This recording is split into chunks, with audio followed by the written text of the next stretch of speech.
লাগাতার বন্ধ করে ওদের আলু পেঁয়াজ কি করে খায় আমরা সেটা দেখিয়ে দেব। গত 5ই আগস্ট রাজনৈতিক পট পরিবর্তনের পর থেকে ভারত বাংলাদেশের সম্পর্ক নতুন মোড় নিয়েছে। ধীরে ধীরে দুই দেশের মধ্যে উত্তেজনা প্রকাশ্যে আসতে শুরু করে,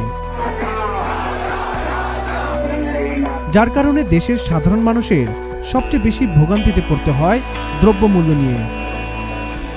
খাদ্যপণ্য আমদানিতে ভারতের উপর অনেকটা নির্ভর করেন বাংলাদেশি ব্যবসায়ীরা। চাল, ডাল, পেঁয়াজ, মরিচ, ফসলের বীজ সহ কৃষিপণ্য আমদানি করা হয় ভারত থেকে। এতদিন পর্যন্ত সর্বোচ্চ পরিমাণ পেঁয়াজ ও আলু বাংলাদেশেই রপ্তানি করত ভারত। গত 2023-24 অর্থবছরে 7,24,000 টন পেঁয়াজ রপ্তানি করে ভারত, যার মূল্য ছিল $14.5 কোটি। এর আগের অর্থবছরে তাদের রপ্তানি করা পেঁয়াজের পরিমাণ ছিল 6,71,000 মেট্রিক টন। এমন নির্ভরতা কমাতে এবার পেঁয়াজ ও আলু কেনার জন্য ভারতের বিকল্প খোঁজা হচ্ছে। এর আগে পাকিস্তান থেকে চিনি আমদানি করা হয়েছে, ভবিষ্যতে আলু ও পেঁয়াজও আনা হতে পারে। সরবরাহ নির্বিঘ্ন রাখতে এবং ভারতের উপর নির্ভরশীলতা কমাতে নানা প্রচেষ্টা চালানো পেঁয়াজ আমদানির ক্ষেত্রে ভারতের পাশাপাশি মায়ানমারও ছিল অন্যতম প্রধান উৎস। পাকিস্তান, চীন ও তুরস্ক থেকে পেঁয়াজ আনা হতো স্বল্প পরিমাণে। ভারতে পেঁয়াজের দাম বেড়ে যাওয়ায় এখন বিকল্প উৎস খুঁজছে বাংলাদেশ।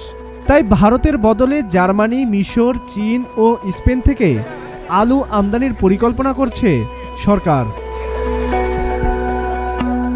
পেঁয়াজ আমদানির ক্ষেত্রে বিকল্প দেশ হিসাবে চীন ও তুরস্ক, পাকিস্তানের কথাও ভাবছে সরকার। গণমাধ্যমের সূত্র মতে জার্মানি থেকে প্রতি টন আলু আনতে খরচ হবে $250 থেকে $500। স্পেন থেকে আলু আনতে খরচ হতে পারে $300 থেকে $400। এছাড়া চীন থেকে আলু আমদানিতে প্রতি টনের খরচ হবে $550 থেকে $700।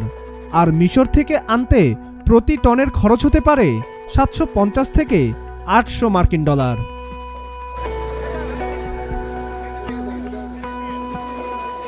অন্যদিকে পেঁয়াজ আমদানির সম্ভাব্য খরচ চীন থেকে প্রতি টনে $430 থেকে $650।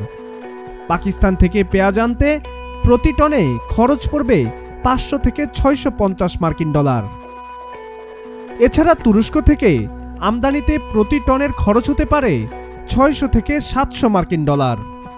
ভারতের জনপ্রিয় একটি গণমাধ্যম India.com-এর এক প্রতিবেদনে বলা হয়, বাংলাদেশের যে বিকল্প উৎস খুঁজছে তার কারণ হিসাবে পেঁয়াজ ও আলুর দাম বেড়ে যাচ্ছে বাজারগুলোতে এবং ভারতের সরকারের নেওয়া বিভিন্ন পদক্ষেপের কথা উল্লেখ করেছেন কর্মকর্তারা।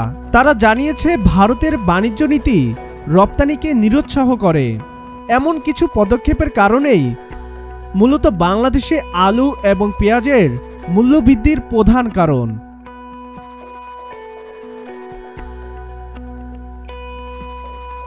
সাব্বির হাসান, মাছরাঙ্গা টেলিভিশন।